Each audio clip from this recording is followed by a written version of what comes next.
Well, welcome to today's What's Up with Prophecy Today. You know, we all love our smartphones and internet access. And what would you do without YouTube, Facebook, Twitter, your internet music, and exchange of photos and videos with friends and neighbors? Well, this list can go on, but we sure are attached to our internet and our cell phones, aren't we? Well, today in Myanmar, used to be called Burma, they're experiencing a problem. Myanmar protesters urge guerrilla strikes amidst internet cutoff. Well, this is serious business for them. They have no internet. And you know, Myanmar or Burma is not the only country that is having this difficulty. In China, the great firewall of the internet is shut down. It's very difficult for people in China to get to visit normal internet websites. In fact, it's impossible virtually. Another country that has severe restrictions on the internet is North Korea. Let's take a look at what that really looks like in North Korea. Here's an article I have. It's talking about the restrictions in North Korea. It's from the, I think it was New York Times. North Korea notoriously restricts the access to internet for its citizens, but it does in fact maintain some websites, according to this article, that can be seen outside the country. But when they really looked into it and found out what websites they could see, they found that they were about fewer than 30 websites versus the millions that are out there. And the 30 websites were mainly propaganda by North Korea. Well, another large country is Saudi Arabia. Online censorship in Saudi Arabia soared after the murder of one of their people there. So Saudi Arabia severely restricts the internet also. So you may ask, Art, what do smartphones and internet access have to do with end-time prophecy? Well, I think there are basically two things that I want you to consider regarding end-time prophecy and the ability to access the internet and your telephone. Number one thing is electricity, and the second thing is fiber optic cables. So let's take a look at those. Well, you know from my other videos that the Great Tribulation that's ahead of us will last 1,335 days. Well, this 1,335 days starts off with the censer from heaven being cast down onto the earth. And what will happen when that censer is cast down? Let's take a look at Revelation 8, verse 5. Then the angel took the censer. Now it's a metal container that has coals in it. Now the censer was used in the sanctuary to light fires with. So the angel took the censer, filled it with fire from the altar of incense, and that's where the fire was always burning, on that altar of incense, and that's in the holy room, and threw it to the earth. And there were noises, thunderings, lightnings, and I think a global earthquake. So when that censer is cast down to the earth, there will be a global earthquake. Well, and this earthquake is just not like a normal earthquake that we're used to seeing day in and day out around the earth.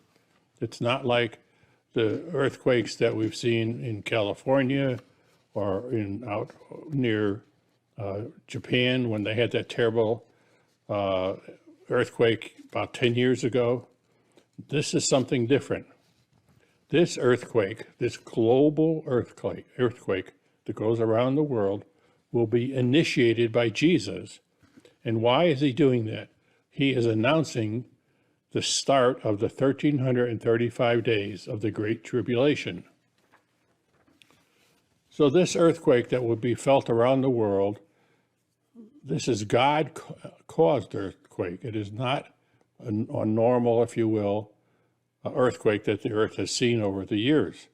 And this is God's way of giving Earth a wake-up announcement of what's about to happen. So what will be the result of this earthquake? Well, internet data and cell phone calls, you may or may not know, are primarily routed through fiber optics cables that are laid between the various Earth continents.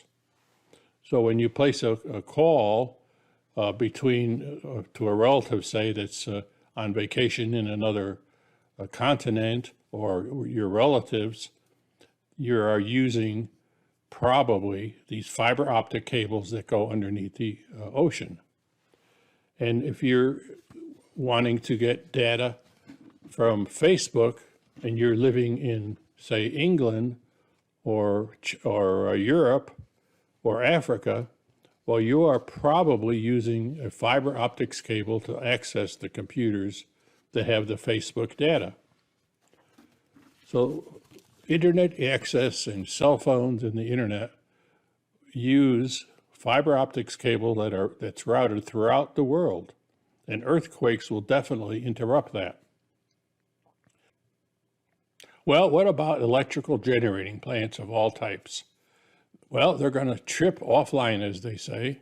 So these plants, when the earth starts shaking, these plants have sensors that will trip the generating units offline so as to minimize their damage. So instantly, you might say, when there's this global earthquake that goes around the world, electricity will stop within a few minutes, probably. What else is going to happen? Well, wind generators. You've all seen these huge towers that have these propellers that are turning around. Well, these devices are very complicated also, and they have sensors that protect these large fan blades that are used to generate electricity. So these sensors will put that generator immediately in a standby mode when it senses the earth moving underneath in its foundation.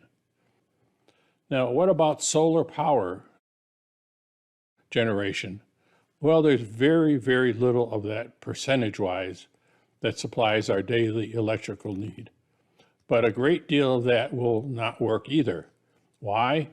Well, even though it may be generating electricity in a remote spot, it will be difficult for the high voltage towers to transmit that power to the cities where they will be needed.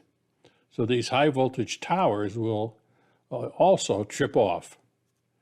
So in essence, the electricity will be shut down during this global earthquake.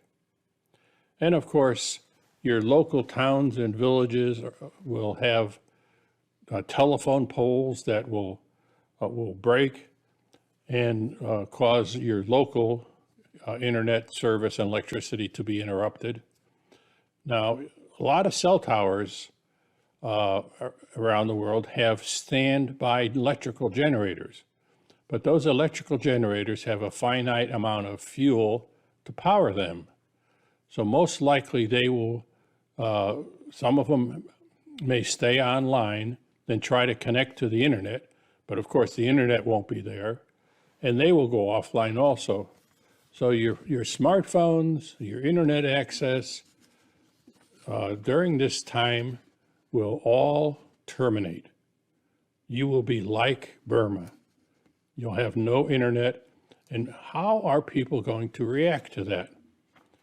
Well, they're going to go crazy, is my analysis. They're not going to like it. Just take the phone away from somebody that uses it all the time. And if they don't have access to that phone, they are in a panic. You see them walking down the street and through the stores. Where is their head poised? It's poised right looking into their cell phone at all times. So they're in a different world. So when you take that cell phone service away and the smartphone service is gone and you can't get on the internet and get your email or send a message to someone or see a photo, people will panic. This is not going to be funny. This is going to be tough. So why is God doing this? Why is God, sending a global earthquake during this prophetic end time? Well, it's really pretty simple. God is forcing everyone on earth into a timeout. God has a last day message for us, and he wants everyone's full attention. So how can he get their full attention when their head is stuck in a smartphone, or they're surfing the internet, or other things? Well, this earthquake is going to interrupt the normal things that they do every day. No more cell phone. The electricity is going to be off. You're not going to be able to travel and run around town like you had been. And so God is going to get your 100% attention, and he has a message that he wants to give you. And he'll do this. And he'll use, I'll give you a little hint here, one of the future videos, he'll use the 144,000 messengers. That's what they're called in Revelation. They're called God's messengers. So God is going to send us a message through the 144,000. Well, that's about it for today. Well, until next time, What's Up with Prophecy today is wishing you God's special blessing. So we'll see you next time. Thanks for watching.